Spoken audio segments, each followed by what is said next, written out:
তুমি এখানে কেন আসছো? তুমি আমার বাসা কেমন চিনলে? আর ভাই সেনার কি আর বাকি থাকে রে? তুই কেমন আছিস ভাই? হ্যাঁ আমি ভালো আছি, এখন কেন আসছো সেটা বল। মা অসুস্থ, শরীরের অবস্থা খুব খারাপ। ওই ডাক্তার দেখাইতো, মা তোর কথা বললো, তোর দেখতে চাইলো, ভাবলাম তোর কাছে আইসা খবরটা দেই। তুই তো ফোনও ধরস না। চল না ভাই। না আমি এখন ব্যস্ত আছি। একটা চাকরিজীবী মানুষ যে ব্যস্ত থাকে, তোমরা এতটুকু তোমাদের কমন সেন্স নাই, তোমরা বুঝো না। এতটুকু তো বোঝা উচিত। আর এই যে তুমি হুটহাট করে বাসায় চলে আসো, যদি তোমাকে কেউ দেখে ফেলতো তাহলে আমার মান সম্মান ইজ্জত কোথায় যেত? আর তুমি সেদিন আমার প্রজেক্টের সামনে চলে গেছিলে।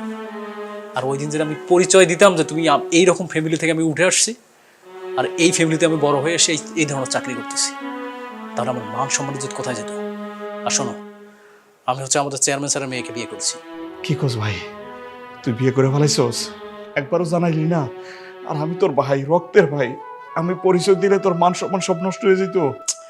তোমরা এই যে সুযোগ পাইলেই শুধু একটু করে মানে কথা বাড়াও। একটু বোঝার চেষ্টা করো। বোঝার চেষ্টা তো কোনোদিনও করবা না। কি করছিস রে ভাই? কি করো? এই নাও টাকা নাও। না, টাকা দিয়ে কি করবো? মায়ের চিকিৎসা করবা। না, টাকা লাগবে না ভাই, আমি খবর টাকা দিতে নাও, তাড়াতাড়ি এখান থেকে বিদায় হও। যদি শুনতে পারে, দেখতে পারে, আমার মান ইজ্জত আবার নষ্ট হয়ে যাবে। তুমি যাও, তাড়াতাড়ি বিদায় হও। ভাই আমার আমার আমার যাও, তাড়াতাড়ি যাও। আমার